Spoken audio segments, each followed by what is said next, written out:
Hey guys, the Kamsh here. So today we're going to be talking about Murloc Paladin, which I have jokingly nicknamed Patron, as a lot of people are calling it the new Patron Warrior. But basically it's a combo deck focusing on anything can happen, so I'm going to do a quick deck tech on it, and then we'll play some games. This is my own personal list, although not that much has changed because there's not that much room to pioneer the deck, at least right now, not any big innovations. Shout out to Dog and Senf Class, who sort of helped pioneer this deck. And well, really they're the founders. I guess Sandglass founded it, and then Dog played it to high legend ladder on stream and sort of popularized it. But it's a really sweet deck, so I'm just gonna go over it, and then we'll play some games, and it'll be awesome. So we have 2 zombie chow. We want to be controlling the board early because the deck wants to stay alive. Actually, let me go over the kill condition first before I start explaining all this. So basically, all the Murlocs you're playing, right, are either have charge like Murkai and Bluegill, or buff things like War Leader. And basically you want to have them die over the course of the game, then anything can happen for a huge amount of bursts. You don't want to value anything with random Murlocs like Puddle Stomper and Murloc Knight. You just want to have the burst because it helps you clear the board or just kill your opponent, rather than having you know, a value anything and then having it die to like Twisting Nether.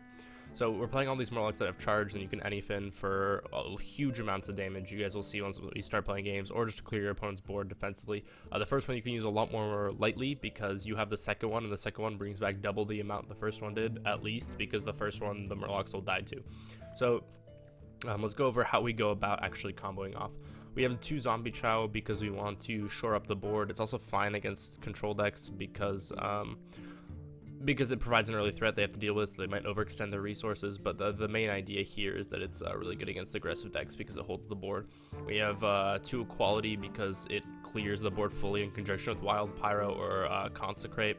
I'll say like Divine Shield or something. You can also clear with Muster for Battle and things like that with 1 damage ping effects. It's just really powerful because we don't have big threats, so we have to deal with big threats by consecrating so we can live long enough to combo.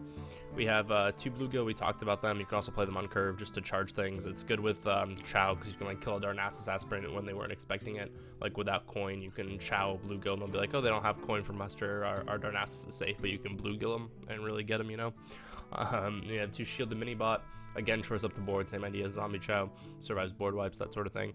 The 1 Wild Pyro because it works with equality. It also works with all the other spells in the deck if you're trying to ping off like tokens or 1 health minions. Wild Pyro Muster is not a synergy, as it will kill all your Silverhand recruits, but you know, if you really need to kill like an enemy board full of like 7 ones or something, then it's probably good value. We have 1 Aldor. We have 1 Aldor and 1 Keeper, sort of in the same vein, to deal with minions that are hard to deal with normally.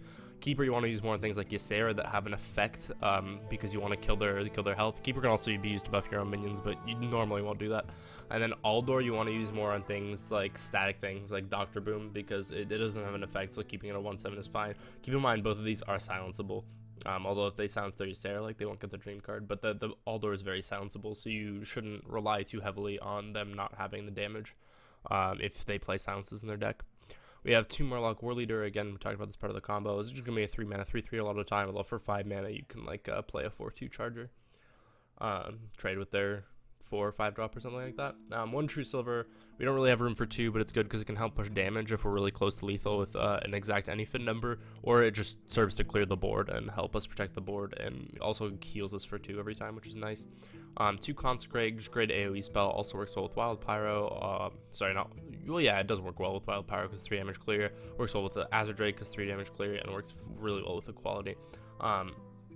Next we have 1 Keeper. You talked about Murkai. We talked about just charge, you know, worst Stormwind Knight on curve if you haven't played any other Murlocs, but really good with the combo. 1 Solemn Vigil. I like it more than Cult Master because if minions are dying anyway, then you get the benefit of casting this really cheap, and if minions aren't dying, this still actually does something against control. It doesn't just like sit in your hand like Cult Master, and against like Freeze Mage, Cult Master won't draw you any cards, whereas this will. 2 Healbot because we really want to be healing. We want to live long enough to combo. It's basically this deck's entire goal, so Healbot is a really efficient way to do that. Also is a 3/3, which, you know, isn't super great but is relevant. 2 Azure Drake to filter through our deck and to get a Consecrate buff, and also a 4/4, which is solid. Playing 2 Belchers. I like 2 more than 1 because Belcher is often the card you most want to draw, other than like AoE clears with equality or like heals or actual anything. So 2 Belchers because they shore up the board and they're a solid mid-range threat, and they stall better than almost any 5-drop in the game. 2 Lay on Hands may seem clunky, but this deck really wants to heal and draw cards, and then this card does both these things, and then 2 anything, so we can actually combo off. So that's the deck. Let's jump to the games, have some fun, Murloc some people.